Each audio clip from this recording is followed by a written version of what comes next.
Olá, sou o pastor Gary Haynes e está começando mais um programa Movimento dos Discípulos. E eu digo que Jesus deixou muito claro que nós precisamos sermos como crianças se quisermos entrar no reino de Deus. Como está escrito aqui em Mateus capítulo 21, versículos 15 e 16, está escrito assim: Vendo então os principais dos sacerdotes e os escribas as maravilhas que fazia, e os meninos clamando no templo, Hosana ao filho de Davi, indignaram-se e disseram-lhe: Ouves o que estes dizem? Jesus respondeu-lhes: Sim, nunca lestes? Pela boca dos meninos e das criancinhas que mamam, aperfeiçoastes o louvor. Olha, gente, Jesus dá um tapa assim na cara desses líderes da lei, hipócritas, né? Que ele estava sempre tendo de confrontá-los, que eles queriam menosprezar a habilidade das crianças e os meninos de adorarem a Deus com profundidade. A ideia deles é tipo assim, como é que você deixa um menino ficar falando essas coisas? E Jesus está dizendo, você não entendeu que Deus usa os meninos e que pode sair coisas profundas deles? Isso é o que ele está dizendo. Que Deus usa os meninos, as criancinhas, pequenininhos, e dentro deles há, de forma natural e fácil, uma habilidade de adorar o Senhor. É a gente que complica com o passar do tempo. Tanto que numa passagem também, mais de um lugar, Jesus põe uma criança no meio dos discípulos e fala assim: você quer realmente ser meu discípulo e quer realmente ser um homem de Deus, tem que ser igual essas crianças, porque do reino dos céus, o reino de Deus é deles. Então, assim, o conceito que a gente tem de menosprezar a habilidade das crianças de entenderem as coisas de Deus está errado. E a nível profético, eu chamo a igreja para voltar a entender que nós temos que investir em ensinamento na vida das crianças não uma vez por semana, gente. Nós temos que estar fazendo isso 7 dias por semana. Nós temos que estar fazendo num projeto onde ensinamos os pais a resgatarem esses valores e os pais terem tempos de ensino às crianças nas coisas de Deus em casa. Depois a gente tem que ofertar, dentro do possível, outras oportunidades, né, pela igreja de ensinar regularmente, constantemente as crianças. Ideal seria diariamente a gente ofertar as duas coisas. Se pudesse ter ensino para crianças todos os dias, em alguma estrutura, algum formato que a igreja pudesse oferecer, fora o ensino das crianças, é que seria o mundo ideal. Vamos tirar um exemplo dos judeus que têm conseguido preservar a visão deles e a doutrina do que a gente chama do Velho Testamento há 2000 anos, quando estavam dispersos pelo mundo inteiro e muitas vezes perseguidos. Como conseguiram? Como conseguem até hoje? Porque eles investem na criança. E outra, essa mentalidade que o cara vai virar homem mesmo com 22 anos, 24 anos, até lá é meninão, deixa o cara aprontar e fazer bobagem, é uma falácia. A gente tem que chamar a criança a responsabilidade cedo, porque ele aguenta. No meio dos judeus, eles têm o bar mitzvah, que é a chamada da criança que ele vira um homem.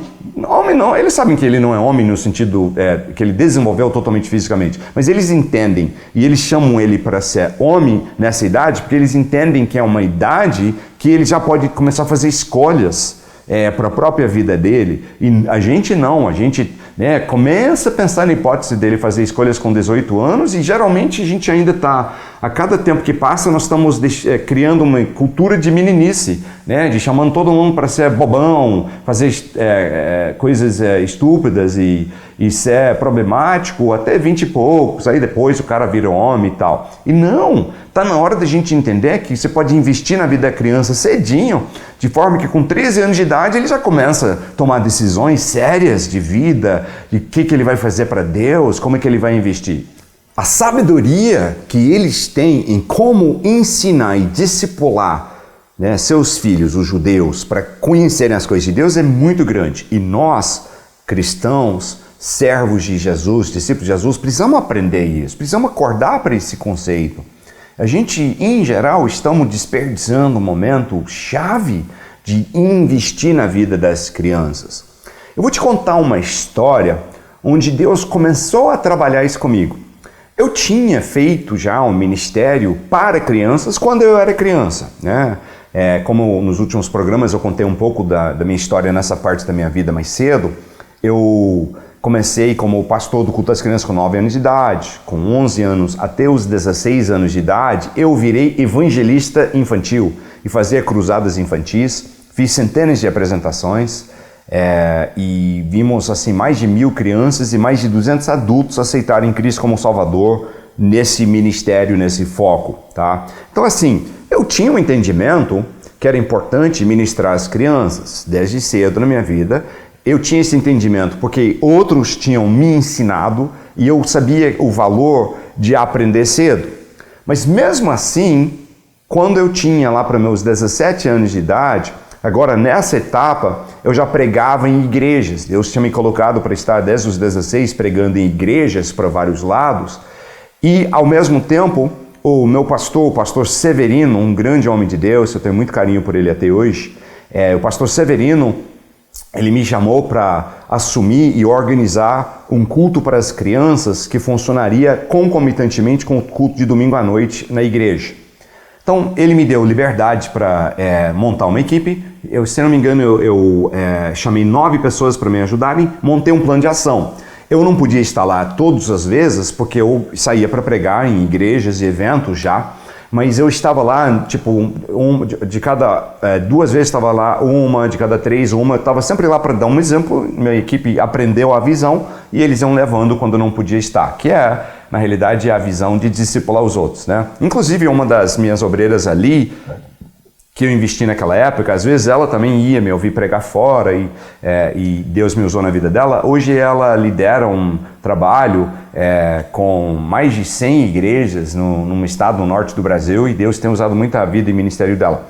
Pois sou o pastor Gary Haynes, quero te mandar um abraço grande, agradecer por estar conosco nesse ministério, te pedir uma ajuda a divulgar o programa, viu? Ajuda a divulgar esse ministério, fala para os outros, ajuda os outros a conhecerem esse projeto, Movimento dos Discípulos, e se Deus quiser, a gente se vê no próximo programa. Até lá. Olá, sou o pastor Gary de novo e eu quero falar com vocês sobre esse ministério, Movimento dos Discípulos. Nosso ministério é algo que Deus fez nascer no meu coração para fazer diferença em nossa geração para Jesus. Eu acredito piamente que a palavra de Deus tem que ser a nossa autoridade máxima em assuntos espirituais. Infelizmente, em muitos casos, nós deixamos tradições e opiniões dos homens tomarem um espaço de pé igual com a palavra. Então, parte da nossa visão é ensinar a verdade de Deus de forma impactante. Se tem que contrariar, que contraria, mas que contraria quem está errado, né? Que a palavra de Deus que faça o trabalho de contrariar para trazer as pessoas para o que é certo e verdadeiro, porque isso muda vidas. E parte da visão é a gente aprender a sermos discípulos de Jesus, como era a igreja no Novo Testamento, sermos cheios do Espírito Santo, como a igreja no Novo Testamento, e sermos cheios de compaixão e amor para as pessoas, como também era a igreja no Novo Testamento. Esse projeto é um projeto de fé. Eu não tenho como bancar. Se nós vamos continuar aqui no ar, onde você está assistindo, acompanhando, se a gente vai poder não só continuar no ar aqui, mas pensar em ir para outros lugares, né, outros canais, outros espaços, só podemos fazer isso com sua ajuda. Nós precisamos de parceiros que ajudam com contribuições, né, a gente chama de parceiro em missão. O parceiro, né, que está conosco no projeto, e na missão que nós estamos juntos aí de fazer algo para Deus. Então assim, você pode fazer uma contribuição única agora para ajudar, você pode fazer um compromisso mensal, né? Nós temos um plano onde a partir de um certo nível de compromisso você ganha, né, um brinde do ministério, né? De forma nenhuma estamos tentando te recompensar pela sua oferta, é apenas uma forma de agradecer na realidade. Então assim, se você quer trabalhar conosco nesse projeto, vai para o nosso portal agora, que é discipulodejesus.com.br. Repetindo, discipulodejesus.com.br. Lá você vai ter onde clicar, cadastrar, fazer seu compromisso. Você pode contribuir com um cartão de crédito, débito, boleto bancário, depósito bancário, como você quiser. Então, ajuda a gente a expandir e tocar vidas para Jesus e continuar no ar aqui abençoando a tua vida também.